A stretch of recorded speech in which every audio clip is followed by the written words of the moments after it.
രാമചന്ദ്രാഭിഷേകം ശ്രീരാമചന്ദ്രാഭിഷേകം സീതയാ സഹിത രാമചന്ദ്ര രഘുവീരരാജ്യാഭിഷേകം ശ്രീനീലകണ്ഠാഭിഷേകം ആഞ്ജനേയ പരിസേവ്യൻ ധീരഭരതാഭിപൂജ്യൻ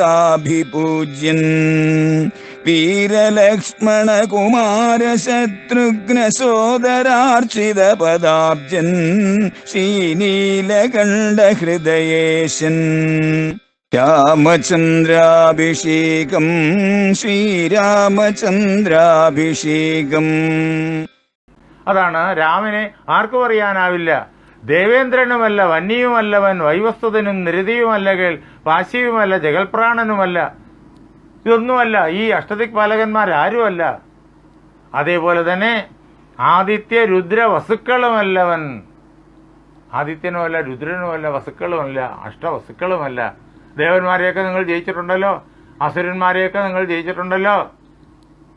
അതൊക്കെ നിങ്ങൾ ജയിച്ച, നിങ്ങൾ കീഴടക്കിയ വീരന്മാരുടെ ലിസ്റ്റ്. പക്ഷേ അതിലൊന്നിലും പെടുന്നില്ല രാമൻ.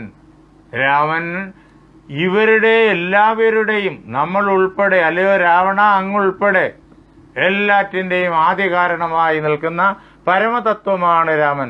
സാക്ഷാൽ മഹാവിഷ്ണു. മഹാവിഷ്ണു എന്ന് വെച്ച് കഴിഞ്ഞാൽ എങ്ങും നിറഞ്ഞു നിൽക്കുന്നവൻ എന്നർത്ഥം. അതാണ് ആ വാക്കിന്റെ അർത്ഥം. സാക്ഷാൽ മഹാവിഷ്ണു, നാരായണൻ, പരൻ, ഈ പ്രപഞ്ച പദാർത്ഥങ്ങൾക്കെല്ലാം ഉള്ളിലും പുറമേയും നിറഞ്ഞു നിൽക്കുന്നവൻ. അതാണ് നാരായണൻ.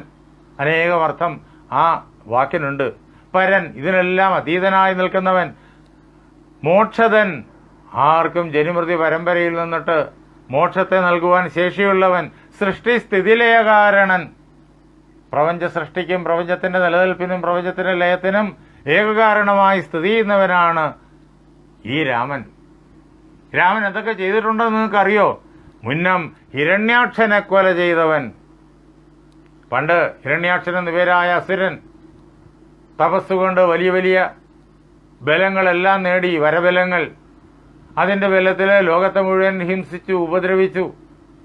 എല്ലാവരും ഹിരണ്യാക്ഷനെ പൂജിച്ചു കൊല്ലണമെന്ന് കൽപ്പനയും പുറപ്പെടുവിച്ചു. അവനെ എന്തു ചെയ്തു എന്ന് വെച്ച് കഴിഞ്ഞാല്, ഹിരണ്യാക്ഷനെ ഈ രാമൻ പന്നിയായിട്ട് അവതരിച്ചിട്ട് അവന്റെ മാറ് കുത്തി പിളർന്ന് ഈ ഭൂമിയെ, അവൻ നശിപ്പിച്ച ഈ ഭൂമിയെ, അവൻ പാതാള സദൃശമാക്കി തീർത്ത ഭൂമിയെ, പ്രപഞ്ചത്തെ ആ വിപത്തിൽ നിന്ന് ഉദ്ധരിച്ചു. അതാണ് മുന്നം ഹിരണ്യാക്ഷനെ കൊല ചെയ്തവൻ. ലോകത്തെ മുഴുവൻ കീഴ്പ്പെടുത്തിയ നശിപ്പിച്ചവനാണ്, കൊല ചെയ്തവനാണ് രാമൻ. അന്ന് പന്നിയായി വന്നത് ഈ രാമനാണെന്നറിയണം. മഹാവരാഹം. രാമൻ ഏതെങ്കിലും ഒരു രൂപത്തിനുള്ളിൽ ഒതുങ്ങിയിരിക്കുന്നയാളല്ല. എങ്കിൽ രാമൻ മനുഷ്യനാണെന്ന് പറയാമായിരുന്നു. രാമൻ ഈ ഒരു രൂപമല്ല. ഈ ലോകത്ത് എന്തൊക്കെ രൂപങ്ങൾ കാണുന്നുവോ, എന്തൊക്കെ ഭാവങ്ങൾ കാണുന്നുവോ, അതിന്റെ എല്ലാം ഉള്ളിലും പുറമേയും നിറഞ്ഞു നിൽക്കുന്നവനാണ് രാമൻ. പിന്നെ നരസിംഹരൂപം ധരിച്ചിട്ട് കൊന്നു ഹിരണ്യകശിപുവാം വീരനെ. ഹിരണ്യകശിപു ഹിരണ്യാക്ഷന്റെ ജ്യേഷ്ഠനാണ്. തന്റെ അനുജനെ മഹാവിഷ്ണു മഹാവരാഹമായിട്ട് അവതരിച്ച് കുത്തിപ്പിളർന്നു കൊന്നു എന്നറിഞ്ഞപ്പോഴേക്കും ഹിരണ്യകശിപുവും തപോബലം വളരെയേറെ നേടി വിഷ്ണുവിനോട് യുദ്ധം പ്രഖ്യാപിച്ച് വിഷ്ണുവിനെ കൊല്ലും എന്ന് പ്രതിജ്ഞ ചെയ്ത് ലോകം മുഴുവൻ കോലാഹലം ഉണ്ടാക്കി. അയാളെ നരസിംഹമായിട്ട് വന്ന് നഖങ്ങൾ കൊണ്ട് വലിച്ചു കീറി സംഹരിച്ചതും ഈ രാമനാണ് എന്നറിഞ്ഞുകൊള്ളണം. അത് മാത്രമല്ല, ലോകൈക നായകൻ വാമനമൂർത്തിയായി ലോകത്രയം ബലിയോട് വാങ്ങിയിടാൻ മഹാബലി എപ്പോഴാണോ വലിയ മഹായജ്ഞം നിർവഹിച്ചത്, എന്തിനു വേണ്ടിയിട്ട്? ദേവലോകത്തിന്റെ ഇന്ദ്രപട്ടം ലഭിക്കുന്നതിന് വേണ്ടി. അന്ന് ആ അവസരത്തില് ഭഗവാൻ എന്ത് ചെയ്തു? ഈ രാമൻ വാമനനായിട്ട് അവതരിച്ചിട്ട് ബലിയോട് ഈ ലോകത്തെ മുഴുവൻ 3 അടി അളവില് ദാനമായി വാങ്ങി അങ്ങനെ ലോകത്തെ മുഴുവൻ അളന്നു. 2 അടി കൊണ്ട് പ്രപഞ്ചം മുഴുവൻ അളന്നു. 3-ാമത്തെ പാദം വയ്ക്കാൻ ഇടം എവിടെയെന്ന് ബലിയോട് ചോദിച്ചു. എൻ്റെ ശിരസിൽ അങ്ങയ്ക്ക് പാദം വയ്ക്കാം എന്ന് ബലിയുടെ മറുപടി. ഭഗവാൻ ബലിയെ ചവിട്ടിത്താഴ്ത്തിയില്ല, ബലിയെ അനുഗ്രഹിച്ച് സുതലത്തിലേക്ക് അയച്ചു. ദേവന്മാർ പോലും കൊതിക്കുന്ന സുതലത്തിലേക്ക്. ഓണക്കാലം ഇതാ വരാൻ പോകുന്നു. അതിന്റെ ചരിത്രം ഇതാണ്. ബലിയുടെ ശിരസിൽ ചവിട്ടി പാതാളത്തിൽ താഴ്ത്തി എന്ന് വർഷങ്ങൾ മുമ്പേ നമ്മുടെ പാഠപുസ്തകങ്ങളിൽ എഴുതി തന്ന് നമ്മെ തെറ്റിദ്ധാരണ നമ്മുടെ ഹൃദയത്തിൽ പ്രതിഷ്ഠിച്ച് നമ്മുടെ ചിന്തകളെ വഴിതെറ്റിച്ചു. പാതാളത്തിലേക്ക് താഴ്ത്തുകയല്ല, സുതലത്തിലേക്ക് അയച്ചു. മഹാബലിയെ ദേവന്മാർ പോലും ആഗ്രഹിക്കുന്ന സ്വർലോകത്തെക്കാൾ മനോഹരമായിരിക്കുന്ന സുതലത്തിലേക്ക് അയച്ചു. എന്നിട്ട് പറഞ്ഞു, ആ സുതലത്തിൽ നിനക്ക് ഒരു ഉപദ്രവം ഉണ്ടാവില്ല, നിന്നെ രക്ഷിക്കാൻ വേണ്ടിയിട്ട് ഞാൻ ഗദയുമേന്തി സുതലത്തിന് കാവൽ നിൽക്കും. മഹാവിഷ്ണു ബലിയോട് പറയുകയാണ്, അടുത്ത മന്വന്തരത്തില് നിനക്ക് ഇന്ദ്രപട്ടം തരും. നീ ആഗ്രഹിച്ച ദേവേന്ദ്ര പദവിയുണ്ടല്ലോ, അത് ഞാൻ നിനക്ക് തരുന്നു. ഇപ്പോൾ അത് ഈ മന്വന്തരത്തിൽ കൊടുത്തിരിക്കുന്നത് ഇപ്പോഴത്തെ ഇന്ദ്രനാണ്. അടുത്ത മന്വന്തരത്തിൽ നിനക്ക് ഇന്ദ്രപദം ഞാൻ തരും, ദേവാധിപത്യം നിനക്ക് ഞാൻ തരും. അങ്ങനെ അത് അനുഗ്രഹിച്ചു നൽകി. അത് ചെയ്തത് ഈ രാമനാണ് എന്നറിഞ്ഞുകൊള്ളണം. അന്നന്ന് അസുരരെ ഒക്കെ ഒടുക്കുവാൻ മണ്ണിൽ അവതരിച്ചിടും ജഗന്മയൻ, ലോകമെമ്പാടും നിറഞ്ഞു നിൽക്കുന്നവൻ. അവൻ ഈ ഭൂമിയിൽ അവതരിക്കും. എന്തിന്? ഭൂമിയിൽ അസുരന്മാര് ഉപദ്രവങ്ങൾ നിരന്തരം ഉണ്ടാക്കുമ്പോൾ സജ്ജനങ്ങളെ എല്ലാം രക്ഷിക്കാൻ വേണ്ടിയിട്ട് ഉചിതമായ രൂപത്തിൽ, ഉചിതമായ ഭാവത്തിൽ, ഉചിതമായ സന്ദർഭത്തിൽ, ഉചിതമായ രീതിയിൽ ഈ രാമൻ അവതരിക്കും. അങ്ങനെ ലോകത്തെ രക്ഷിക്കും. ലോകത്തെ രക്ഷിക്കുമ്പോൾ ഈ അസുരന്മാരെയും രക്ഷിക്കുക കൂടിയാണ് അദ്ദേഹം ചെയ്യുന്നത്.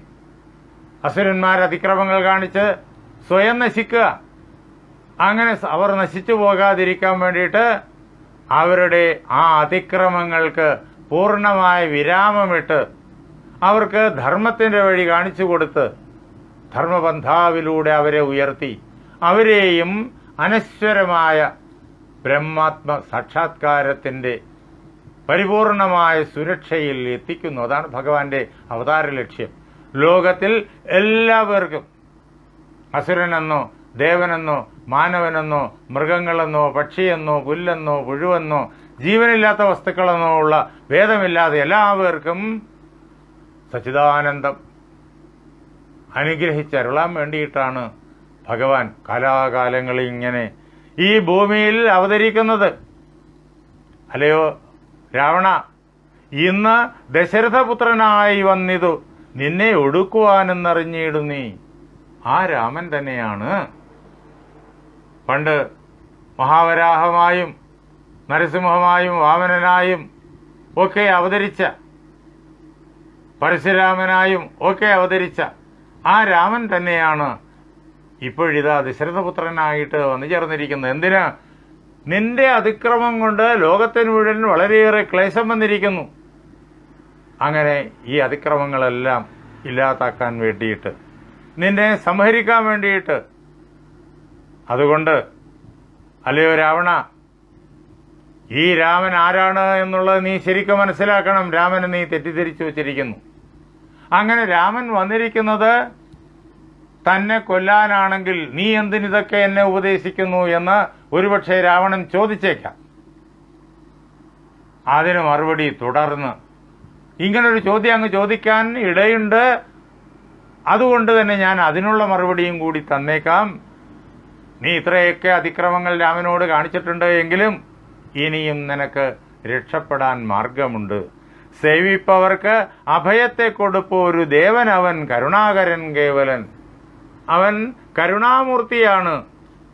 അവൻ ഒരാളേ ഉള്ളൂ, ഏകനാണ്, കേവലൻ, ഒരാൾ മാത്രം, ഏകമേവ അദ്വിതീയം, ഒന്ന് മാത്രം, രണ്ടില്ലാത്തത്. സദൈവ സൗമ്യ ഇതം അഗ്രേ ആസീത്. ഉപനിഷത്ത്.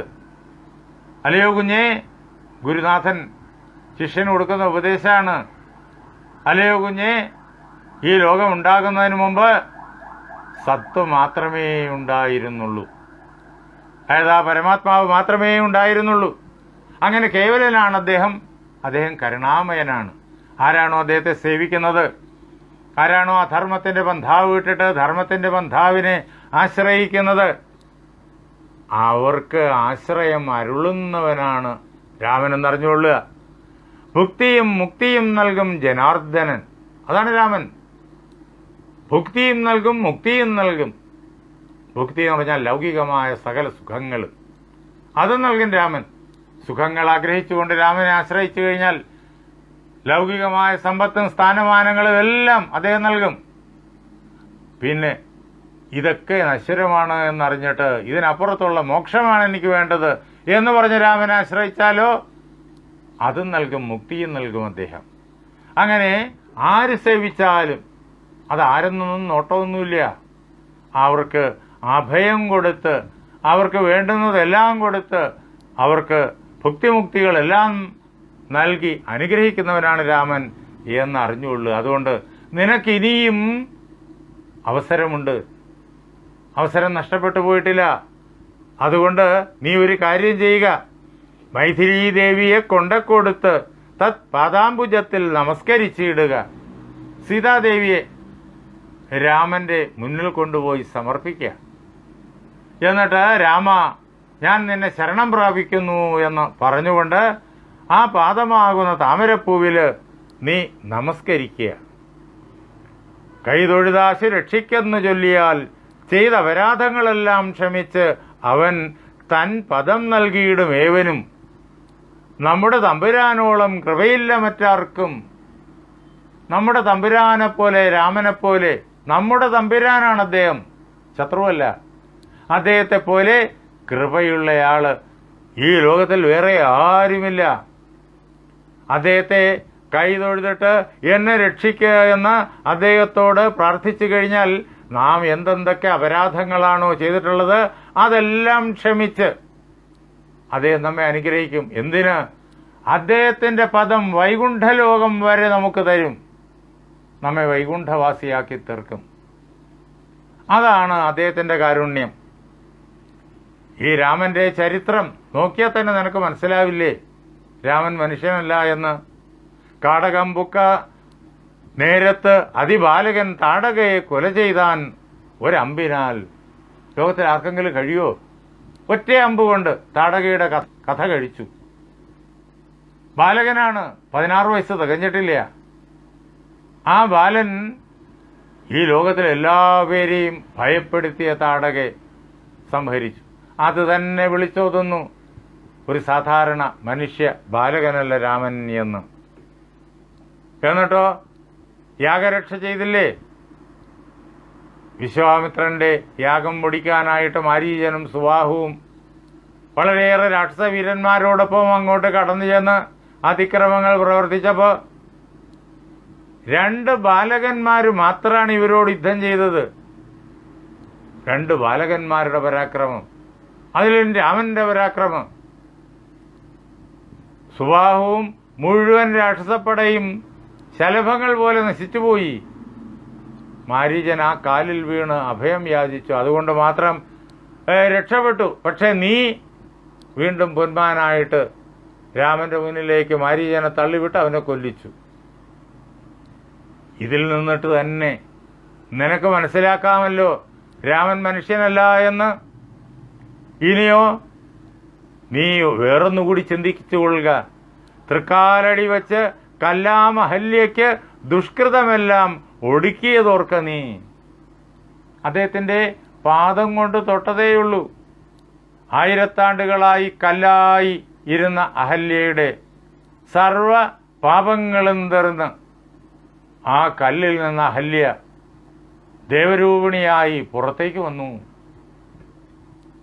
അതിൽ നിന്ന് തന്നെ രാമന്റെ പാദസ്പർശം കൊണ്ടാണിത് സംഭവിച്ചത്. രാമൻ മനുഷ്യനല്ല എന്നതിന് ഇതിൽ പരം തെളിവെന്ത് വേണം? അഹല്യാമോക്ഷ സന്ദർഭത്തിൽ നമ്മളിത് വിശദമായി ചിന്തിച്ചതാണ്. വാൽമീകിയുടെ രാമൻ ഒറ്റ നോട്ടത്തിൽ മനുഷ്യനെന്നുള്ള ഭ്രമം അധികം പേർക്ക് ഉണ്ടാക്കും. പക്ഷേ വാൽമീകിയുടെ രാമൻ മനുഷ്യനല്ല എന്ന് വാൽമീകി കഥയിലൂടെ തന്നെ നമുക്ക് കാണിച്ചു തന്നിരിക്കുന്നു. മനുഷ്യൻ കാലുകൊണ്ട് തൊട്ടാൽ കല്ല് ഒരു അഹല്യയായി അല്ലെങ്കിൽ ഒരു നാരീമണിയായി ഒരു മഹിളയായി മാറുമോ? ഇല്ല. അങ്ങനെയാണെങ്കിൽ ഈ ലോകത്ത് ഒരൊറ്റ കല്ലുപോലും അവശേഷിക്കില്ല. മനുഷ്യരെല്ലായിടവും നടക്കുന്നതാണ്. അപ്പോൾ രാമൻ പാദം കൊണ്ട് സ്പർശിച്ചപ്പോൾ ആ കല്ല് അഹല്യയായി. ഇത് രാമൻ മനുഷ്യനല്ല എന്ന് വാൽമീകി കഥയിലൂടെ ധ്വനിപ്പിച്ചിരിക്കുന്നതാണ്. താടകാനിഗ്രഹം അങ്ങനെ ഒരു സന്ദർഭമാണ്. ഒരു മനുഷ്യന് ചെയ്യാൻ കഴിയുന്ന കാര്യമല്ലത്. മാരീച സുബാഹുക്കളെയും അതേപോലെ ആ രാക്ഷസന്മാരെയും മുഴുവൻ തകർത്തതും ഈ ബാലകൻ, 16 തികയാത്ത ബാലകൻ ഒറ്റയ്ക്ക് ഇത്രയും വലിയ സൈന്യത്തെ, ചില്ലറക്കാരല്ല, എല്ലാവർക്കും അറിയാം അവരുടെ കരുത്ത്. അപ്പോൾ രാമൻ മനുഷ്യനല്ല എന്ന് വാൽമീകി കഥയിലൂടെ വ്യക്തമാക്കി തന്നിരിക്കുന്നത്, ധ്വനിപ്പിച്ചിരിക്കുന്നത് സഹൃദയന്മാർക്ക് എളുപ്പത്തിൽ മനസ്സിലാകും. അല്ലാതുള്ളവർക്ക് അത് ഉൾക്കൊള്ളാനാവില്ല, മനസ്സിലാകില്ല എന്ന് മാത്രം. സ്വയം ചോദിച്ചാൽ മതി ഒരു മനുഷ്യന് ഇതെല്ലാം സാധിക്കുമോ എന്ന്. എന്ന് മാത്രമല്ല, മാർഗമധ്യേ കുഠാരായുധനാകിയ ഭാർഗവൻ തന്നെ ജയിച്ചതും അത്ഭുതം.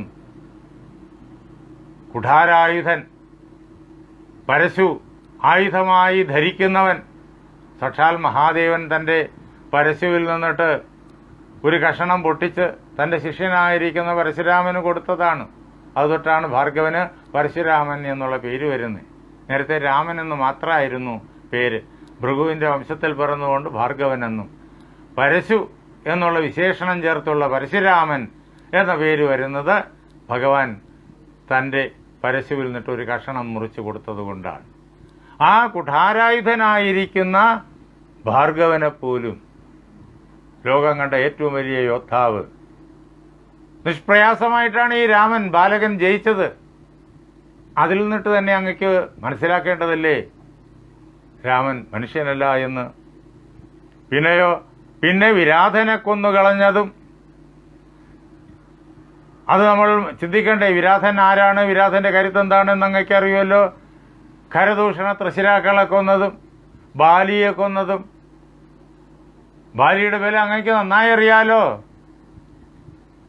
ഇതൊക്കെ വിളിച്ചോതുന്നു രാമൻ ആരാണ് എന്ന്. അതിനാൽ നന്നല്ല സജ്ജനത്തോട് വൈരം വൃഥ തന്നോങ്കി തന്നെ കൊടുക്കമടിയാതെ നീ സീതാദേവിയെ മടക്കി കൊടുക്കുക. സജ്ജനങ്ങളോട് ഒരു പ്രയോജനവുമില്ലാതെ വൃഥാവില് ഇങ്ങനെ വൈരം വെച്ച് പുലർത്തുന്ന ഒരിക്കലും നല്ലതല്ല. ഈ രാക്ഷസവീരന്മാരുണ്ടല്ലോ, അവരെല്ലാം ആഗ്രഹിക്കുന്നത് നിന്റെ പ്രീതിയാ. അതുകൊണ്ട് നിന്റെ മനസ്സിൽ എങ്ങനെ തോന്നുന്നോ അതിനനുകൂലമായിട്ടൊക്കെ അവർ പറയും. പക്ഷേ ഇവർ നിനക്ക് മരണത്തെ ആയിരിക്കും സമ്മാനിക്കുക. ഇഷ്ടം പറഞ്ഞ് കൊല്ലിക്കും, അതോർക്ക നീ. ഈ രാക്ഷസന്മാര് ഇവർ നഷ്ടമതികളാണ്. നഷ്ടമതികളായിടും അമാത്യന്മാർ. ബുദ്ധിയില്ലാത്തവരായ ഈ മന്ത്രിമാര് നിന്റെ ഇഷ്ടം പറഞ്ഞ് കൊല്ലിക്കും, നിന്നെ കൊല്ലിക്കും. അത് നീ ഓർത്തുകൊള്ളുക. ഇനി നിനക്ക് കാലപുരത്തിലേക്ക് പോകണ്ട എന്നുള്ള വിചാരമുണ്ടെങ്കിൽ കാലം കളയാതെ നൽക വൈദേഹി സീതയെ അല്പം പോലും വൈകിക്കാതെ രാമന് നൽകുക. ഇഷ്ടം പറയുന്ന ബന്ധുക്കൾ ആരുമേ കഷ്ടകാലത്തിങ്കൽ ഇല്ലെന്നു നിർണയം.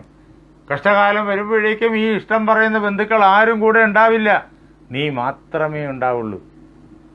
അതുകൊണ്ട് അല്ലയോ രാവണ, ഞാൻ പറയുന്നത് നീ വളരെ ശ്രദ്ധയോടെ കേട്ടിട്ട് അതിനനുസരിച്ച് പ്രവർത്തിക്കുക. രാമശരമേറ്റ് മൃത്യു വരുന്നേരം ആമയമുള്ളിൽ എനിക്കുണ്ട്, അതുകൊണ്ട് നേരെ പറഞ്ഞു തരുന്നിതു ഞാൻ.